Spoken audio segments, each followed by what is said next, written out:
अकबर और बीरबल एपिसोड 10।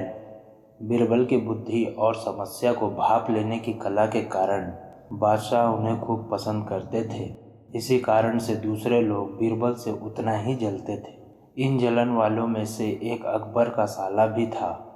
वो हमेशा से ही बीरबल को मिला हुआ खास स्थान लेना चाहता था।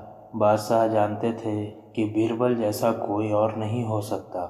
वो अपने साले को भी ये बात समझाने की कोशिश करते थे, लेकिन उनका साला हमेशा कहता था कि वो काफ़ी बुद्धिमान है। इन सब बातों के कारण एक बार बादशाह के मन में हुआ कि अब ये ऐसे नहीं मानेगा, इसे कुछ कार्य देकर ही समझाना पड़ेगा।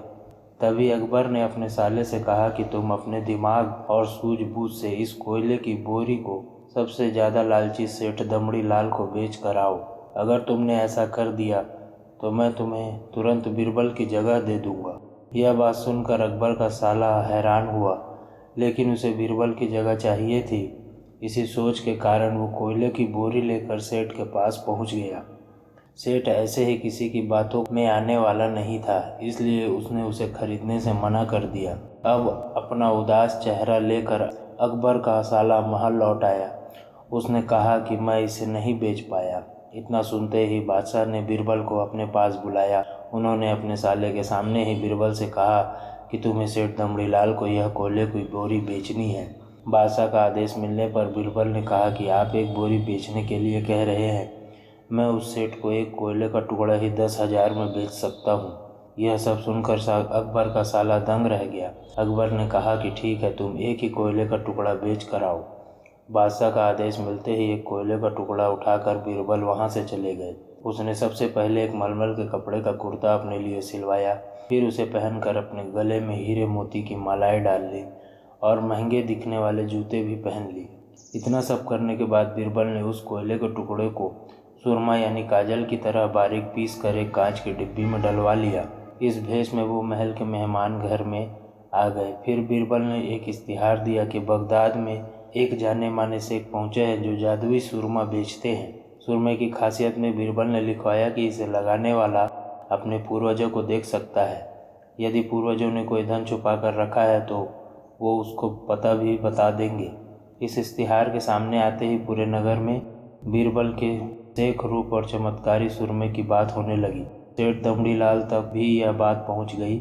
उसके मन में हुआ, जरूर मेरे पूर्वज ने धन गाड़ रखा होगा, मुझे तुरंत शेख से संपर्क करना चाहिए। इतना सोचकर दमड़ी लाल शेख बने बीरबल के पास पहुंचा। बीरबल ने जानबूझकर उन्हें पहचाना नहीं। सेठ ने शेख से कहा कि मुझे सुरमे की डिब्बी चाहिए। शेख ने जवाब दिया, बिल्कुल लीजिए, लेकिन एक डिब्बी की कीमत 10,000 रुपये है। सेठ काफ़ी चालाक था। उसने शेख से कहा कि मैं पहले सुरमा आंखों पर लगाना चाहता हूँ, उसके बाद पूर्वजों को दिखने पर ही मैं 10,000 रुपये दूंगा। शेख बने बीरबल ने कहा कि ठीक है, आपको ऐसा करने की इजाज़त है, बस आपको सुरमे की जांच के लिए चौराहे पर चलना होगा। चमत्कारी सुरमे का करिश्मा देखने के लिए वहां लोगों की भीड़ लग गई। तब बीरबल बने शेख जोर जोर से कहने लगे कि इस चमत्कारी सुरमे को सेठ जी लगाएंगे। अगर ये सेठ अपने माता पिता की ही औलाद हैं तो इन्हें सुरमा लगाते ही तुरंत पूर्वज नज़र आ जाएंगे। पूर्वज नहीं दिखे तो मतलब यह होगा कि वे अपने माता पिता की औलाद नहीं हैं। असली औलाद को ही यह सुरमा लगाने पर अपने पूर्वज नज़र आते हैं। यह सब कहने के बाद शेख ने सेठ की आंखों पर सुरमा लगा दिया और कहा कि आंखें बंद कर लो। सेठ ने आंखें तो बंद की, लेकिन उन्हें कोई भी नहीं दिखा। अब सेठ के मन में हुआ कि मैंने कह दिया कि मुझे कोई नहीं दिखा तो भारी अपमान हो जाएगा। इज्जत को बनाए रखने के लिए सेठ ने आँख खोली और कहा कि हाँ, मुझे अपने पूर्वज दिख गए। इसके बाद गुस्से में लाल सेठ ने बीरबल के हाथ में 10,000 रुपये थमा दिए। अब खुश होते हुए बीरबल महल चले गए। उन्होंने कहा कि बादशाह, एक कोयले की 10,000 रुपये और सारा किस्सा सुना दिया।